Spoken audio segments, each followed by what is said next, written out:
First, right now you are sitting there with a heavy chest staring at a screen that isn't lighting up. Got sight. Your mind is running a 2:47 marathon, spinning a web of endless questions. What are they doing right now? Who are they with? Did they ever actually care?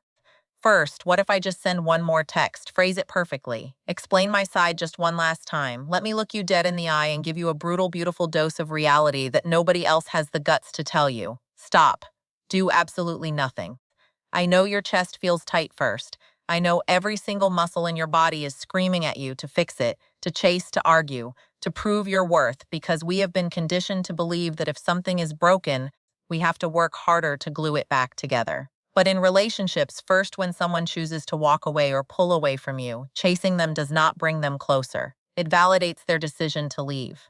Every single text, every accidental view of their story, first, every middle of the night paragraph you send is just you handing over your power on a silver platter.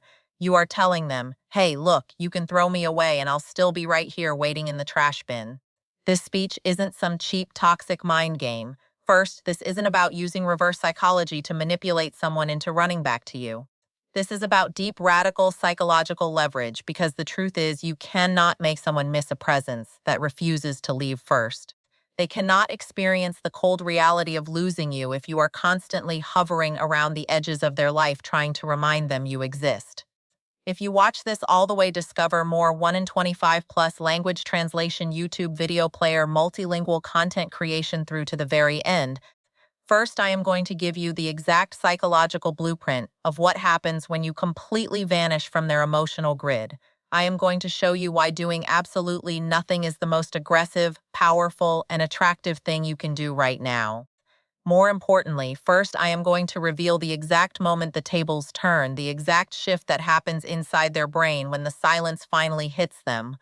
But you have to promise me right now that you will stop treating yourself like a clearance item. First, if you want to know how to actually reclaim your power, stop pacing your room, put the phone down, and pay close attention. If you are waiting for someone to realize what they lost, I want you to close your eyes for a second and take a deep breath. Now, drop the rope. Just drop it first. You are exhausted because you have been playing a brutal game of emotional tug-of-war, pulling with everything you've got, trying to drag someone back into your life who let go of their side of the rope a long time ago. And what do we do when people let go? We pull harder first. We burn our hands on the rope. We beg. We plead. We try to be funnier, prettier, more understanding. We shrink ourselves down into a version we think they might want to keep. Stop, let them go. Let them talk about you. Let them misunderstand you first. Let them wake up in a world where they no longer have access to your magic, your kindness, your late-night texts, and your unconditional support. Let them face the quiet house they built when they chose to walk out first. The biggest mistake you are making right now is trying to fix a problem that you didn't create. When someone pulls away or breaks up with you, they are making a conscious decision that their life is better without you in it. Read the D again. They looked at you, weighed your love first, and decided, I'm good. Why on earth are you fighting to prove them wrong? If someone wants to see what life looks like without you, your only job, your absolute non-negotiable mandate, is to give them a front row seat to your absence. Do nothing first. Don't block them out of anger just to unblock them 3 hours later.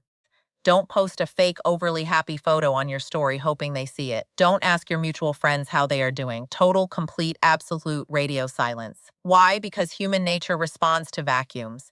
First, when you are constantly chasing, you are creating pressure. Pressure causes people to run further away, but the second you step backward and go completely silent, you create a void. And inside that void, the noise of their own life starts to fade and the reality of your absence sets in. First, they go to check their phone out of habit and your name isn't there. They have a bad day and realize the one person who always listened isn't checking in. That is the exact moment the shift happens. That is when the ego drops and the reality hits. Wow, I really lost them first. But here is the real plot twist of this entire philosophy, and it's the piece of advice that changed my entire life. You start this process because you want them to change their mind. You do nothing because you want them to come crawling back. But day by day, as you keep doing nothing, first something miraculous happens inside of you. You stop looking at your phone. You start looking at your own life. You start putting that massive, beautiful, roaring engine of love and attention back into yourself. You go to the gym. You build your business, you show up for your friends first, you heal your own heart, and weeks or months from now, when they finally realize the mistake they made, and trust me, when the silence gets loud enough, they always realize it. They will reach out, they will send that text. But by the time they want you back first, you will have built a life so big, so grounded, and so full of self-respect that you will look at that phone, look at how far you've come, and realize you don't even want them anymore. You didn't do nothing to win them back. You did nothing to get yourself back first. True detachment is not some clever waiting game you play to make someone else sweat. Nor is it a strategic pause designed to trick them into realizing what they are missing. It is a permanent, definitive, hard stop. Look at how you are currently living your life. First, you think you're giving them space, but you aren't. You are sitting by the window, counting the minutes, checking their active status, and waiting for the silence to work its magic. That isn't detachment. That's a hostage situation where you are holding your own peace of mind captive first. When you treat your silence as a chess move, you are still actively playing the game. You are moving a piece, sitting back, and hyper-focusing on the board to see how they respond to your layout. If your quietness is motivated by a desire to get a reaction out of them first, then you are still completely tethered to them. You are allowing their actions, their absence, and their timeline to dictate your internal state.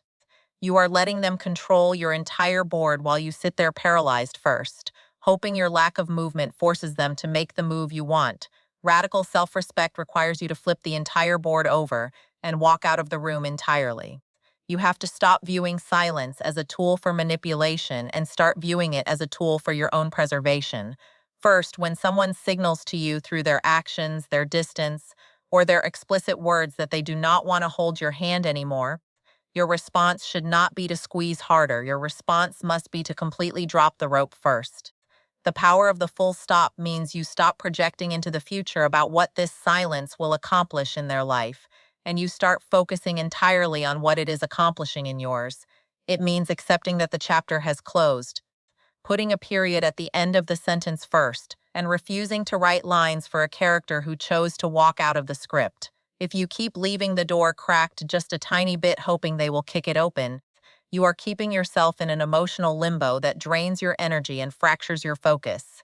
First, you are investing your precious psychological capital into a void waiting for a return on an investment that has already gone bankrupt. Let the silence be heavy. Let the silence be permanent. First, let them sit in the exact environment they chose to create without you trying to soften the edges or cushion the blow of your absence. True power doesn't come from proving to them that you can survive without them first. It comes from realizing within your own soul that you have absolutely no interest in participating in a dynamic where your presence has to be negotiated. Turn your attention away from what they are feeling, what they are thinking, or whether the silence is driving them crazy. First, redirect every single ounce of that frantic searching energy right back into your own chest. Stop waiting for the phone to ring, stop waiting for the apology, and stop waiting for the realization to hit them. Put the full stop down with conviction. First, step away from the table and realize that the moment you truly stop playing the game is the exact moment you win your freedom back. Rejection is rarely a reflection of your worth, but it is always a reflection of their capacity. When someone walks away from you first, when they push you away or tell you that they can no longer do this, your brain immediately enters a state of panic and begins to audit your entire existence. You sit in the dark and itemize your flaws, wondering if you were too loud, too needy, too successful, or too complicated. First, you convince yourself that if you had just been a little bit different, a little bit more accommodating, or a little bit less intense, they would have stayed. But you need to understand that when someone walks away, they are not giving you a report card on your value as a human being. First, they are giving you a confession about their own limitations. They are looking at the depth of your love, the weight of your expectations, the reality of your presence, and they are admitting that they do not possess the emotional budget to afford you. First, they are telling you that they cannot handle your volume. And instead of arguing with them, instead of trying to lower your volume or mute your personality just to make yourself fit into their small room, you need to let them be right first. If someone tells you or shows you that they do not have the capacity to hold you, believe them. Do not try to convince them that they are stronger than they are, and do not try to shrink yourself so that they don't have to grow. When a person lacks the emotional maturity, the stability first, or the readiness to handle a deep, meaningful connection, a high-value person will feel like a burden to them. A Ferrari is an incredible machine, but if you give it to someone who doesn't know how to drive a stick shift, they are going to strip the gears, stall out first, and complain that the car is broken. The car isn't broken. The driver just doesn't have the skill to handle that much power. You are spending all your time trying to modify the engine, trying to slow yourself down first, trying to turn yourself into a bicycle just because they don't know how to drive a sports car. Stop doing that to yourself. Let them go find a bicycle. Let them go find someone whose volume matches their current limited capacity. First, it is an act of supreme self-betrayal to take someone else's inability to love you and turn it into a personal failure. Their departure is simply a mismatch of capacity, a logistical reality of human relationships. They reach the ceiling of what they could give first, what they could understand, and what they could tolerate, and that ceiling happens to sit far below your floor. When you fully grasp this, the pain of rejection transforms into a profound sense of clarity. You stop viewing their exit as a tragedy and start viewing it as a massive release.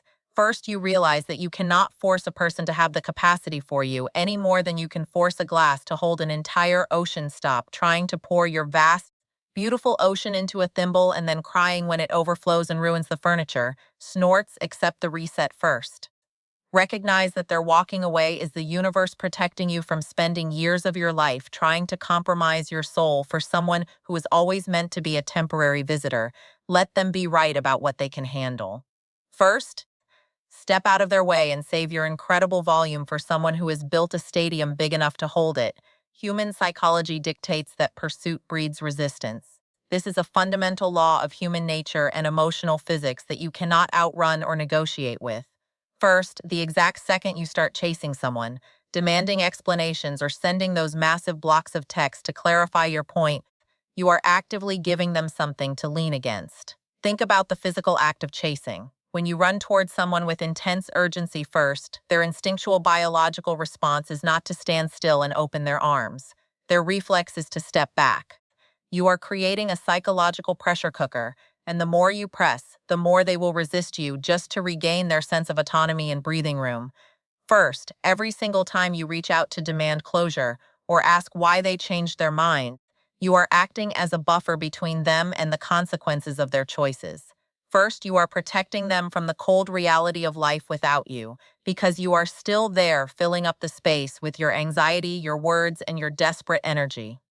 The do-nothing protocol is about completely removing that buffer. The moment you drop your hands, stop chasing first, and go entirely silent, you eliminate the resistance because there is no longer anything for them to fight against. You leave them standing alone in the middle of the room with the choice they just made.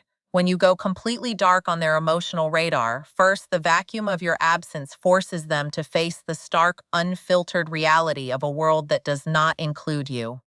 They no longer get to feel comfort in the knowledge that you are sitting at home pining over them, waiting for them to throw you a bone. First, they no longer get the ego boost of seeing your name pop up on their phone, reassuring them that they still hold total control over your emotional state. Instead, they hit a wall of absolute nothingness. They wake up on a Saturday morning and there is no text. First, they experience a major life event and there is no congratulations from you. They look at their social media and your digital footprint has completely vanished from their stories. This sudden, jarring lack of data creates an intense psychological friction inside their mind. First, humans are hardwired to notice when a constant source of validation is abruptly cut off. As long as you are chasing, they're focused entirely on escaping your pressure. But the moment you stop, step back, and do absolutely nothing first, their focus is forced to shift from running away from you to looking at what they actually lost.